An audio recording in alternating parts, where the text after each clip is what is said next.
Okey, subhanallah, si rumah dan keraniam. Okey, kita semua bekerja.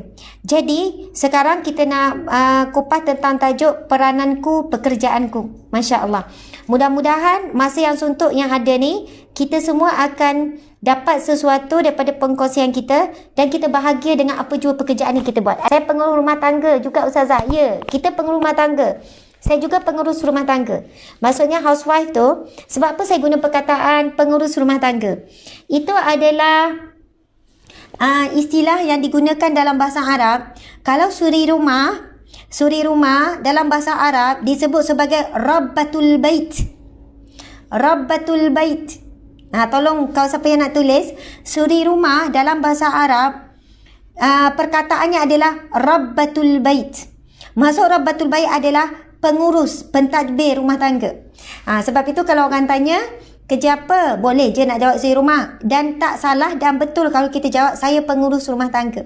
Saya pentadbir rumah tangga. Macam tu. Jadi itu bukan pekerjaan yang mudah. Dia perlu kesabaran, dia perlu keikhlasan, dia perlu ketekunan, dia perlu istiqamah. Rabbatul Bait.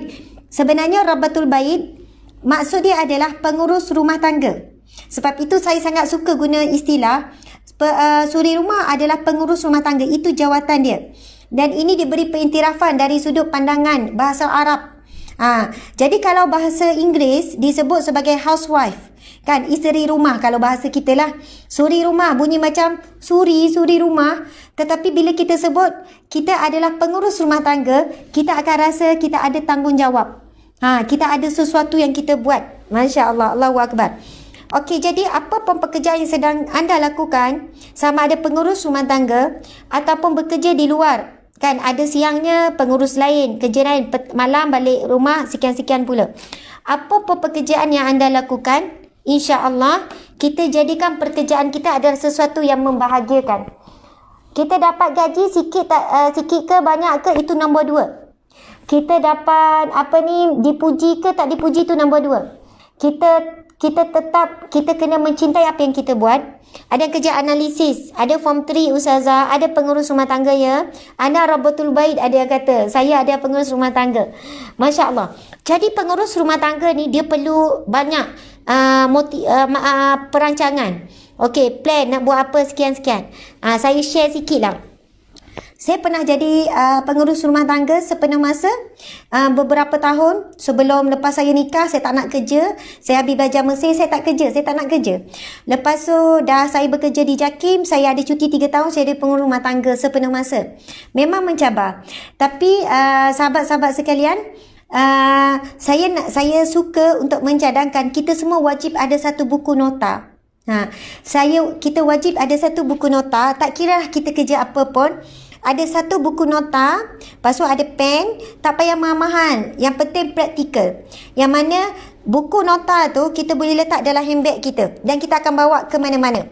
Kita letak dalam handbag kita dan kita letak kita bawa ke mana-mana. Ada pen dan ada buku nota. Subhanallah, sahabat-sahabat sekalian, apa yang kita terlintas nak buat, terus tulis. Apa yang kita terfikir nak buat, terus tulis.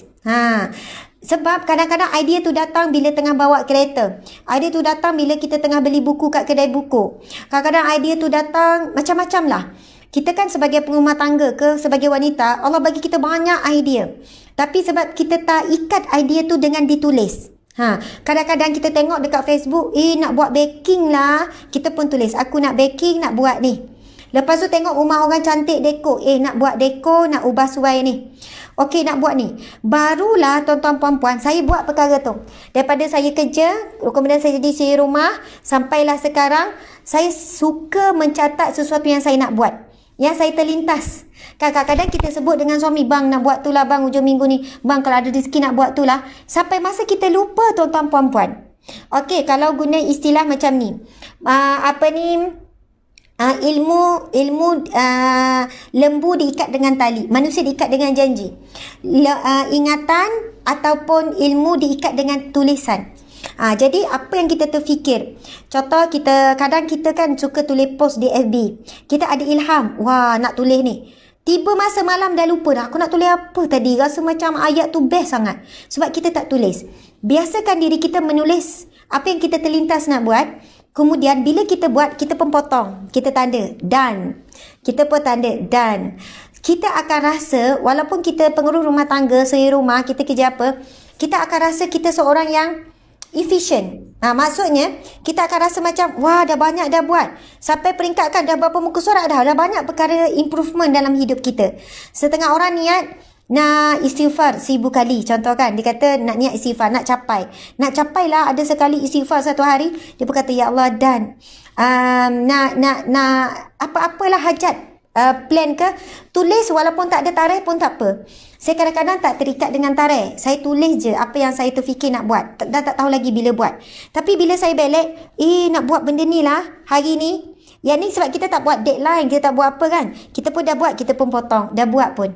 Jadi, itu adalah achievement. Ataupun itu adalah pencapaian kita sendiri, tuan-tuan puan-puan. Kita sendiri letak pencapaian kita dan bila kita boleh capai perkara tu, kita sendiri rasa bahagia. Wah, seronoknya. Padahal orang lain tak tahu pun apa yang kita rancang dan apa yang kita buat. Tetapi akan menjadi motivasi. Lepas tu kita boleh share dengan suami, contoh dengan anak. Bang, tengok banyak benda dah saya buat dalam tempoh seminggu ni. Saya dah plan, rupanya dah tempoh seminggu, saya dah plan 30 perkara. Dan daripada 30 perkara yang saya niat saya nak buat, saya dah buat 20. Kalau ikutkan saya cemerlang ni. Contoh macam tu lah. Kadang tu saya niat, nak buat laksa Penang, laksa lemak. Kan, saya terfikir nak buat lemak. Lepas tu boleh lupa, kan sibuk. Tapi bila tengok nota, niat nak buat apa minggu ni? Hari tu ada niat sesuatu, tapi belum ni. Jadi saya terus ini yang akan menjaga kita apa? Hadis Nabi tadi, barang siapa yang berniat melakukan suatu kebaikan, akan diberi dia pahala. Dan apabila dia melakukannya, maka digandakan 10 kali ganda. Sebenarnya dengan kita tulis apa yang kita terlintas, ia membantu kita untuk mengikat niat baik kita tu. Masa niat kita tulis, itu kesungguhan kita. Lepas tu kita akan rasa semangat untuk melakukannya. Cubalah buat. Sibuklah tu kan cari buku nota, buku tulis. Ini adalah bukan diary, iaitu adalah nota perancangan hidup dan mati kita, tuan-tuan puan-puan.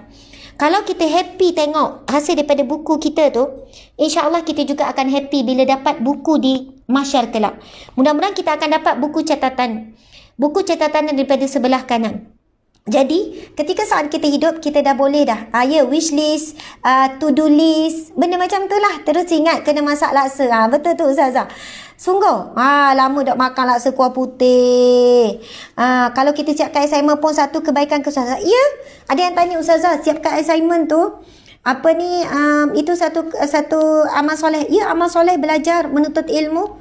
Masya Allah, Allahu Akbar, Alhamdulillah. Okey, jadi siapa geng saya kena ada buku nota. Kalau orang tanya Ustazah macam mana Ustazah tu atur anak-anak 7 orang, kerja amal, lepas tu kerja dakwah, nampak Ustazah sibuk sangat. Saya kadang-kadang rasa macam sibuk, tapi tak adalah sibuk sangat. Walaupun orang nampak macam sibuk, cuma saya rasa saya memanfaatkan waktu. Bagaimana saya tak nak bazirkan waktu, saya tulis apa yang saya terlintas. Sebab Allah bagi kita selalu ilham. Tengok orang, aku nak buat jugalah. Tengok Kak Habi, nak buat jugalah benda ni. Jadi, kadang kita dah lupa setelah tu. Jadi, tolong ingat. Nabi sebut, Al-insanu la yakhlu anil khati wa nisyan. Manusia selalu tidak lepas daripada lupa dan buat silap.